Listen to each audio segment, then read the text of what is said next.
Tama lang ang ginawang desisyon ng Golden State Warriors na itong si Jimmy Butler ay kanilang palaruin. Wala pa siya sa kanyang 100% kalakasan pero hindi naging hadlang yon para matulungan niya ang Golden State Warriors. Sa ating mga nagdaang video, pinag-usapan natin kung paano kumamada ng malalaking numero itong si Jimmy Butler nung siya'y na-injured at nung siya'y bumalik kaagad. Sa pagkakataong ito, galing mismo sa isang delikadong injury. Sa kanyang pagbabalik, pumunto siya ng 27 points, siya mismo ang nanguna sa Golden State Warriors. Naipasok pa niya mga importanteng free throws na siyang nagpalamang sa kanya. Kapag dikita na ang laban, napaka-importante ng free throw. Yung iba, kabado pa, minsan hindi pumapasok ang kanilang mga free throw.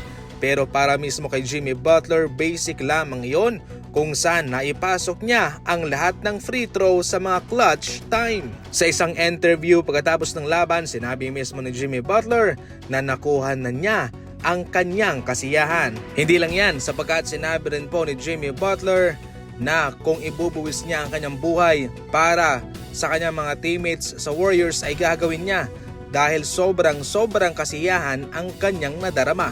Kabilang sa mga rason niyan yung kanyang kasiyahan mga idol kung bakit siya umalis sa Miami Heat. Sinabi mismo ni Jimmy Butler na ngayon ay nawala na ang kanyang kasiyahan kaya siya ay umalis na lamang. Sa ngayon, marami ang nasisiyahan sapagkat nag-i-enjoy lamang itong si Butler sa kung ano ang kanyang nagagawa ngayon sa Golden State Warriors.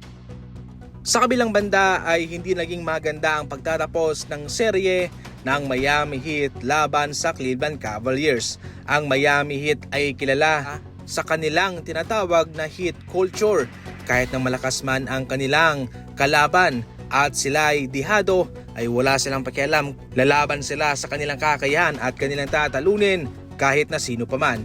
Ngunit sa taong ito sa playoff ay hindi nga humayon sa kanilang inaasahan ang resulta sapagkat sila ay winalis ng Cleveland Cavaliers. Inamin rin mismo ni Coach Erik Spoelstra na yung huling dalawang laban sa kanilang home court mismo ay nakakahiya. Malaki ang tambak especially sa Game 4 na umabot pa ho ng 55 points ang tambak sa kanila ng Cavaliers. Doble-doble nga sa ngayon ang sakit na nandarama nitong Miami Heat dahil sa kabilang banda si Jimmy Butler ay nasisiyan sa kanyang ginagawang trabaho at mas mataas pa sa ngayon ang kanilang tsansang makaabante na sa semifinals dahil sila ay 3-1 na laban sa Rockets.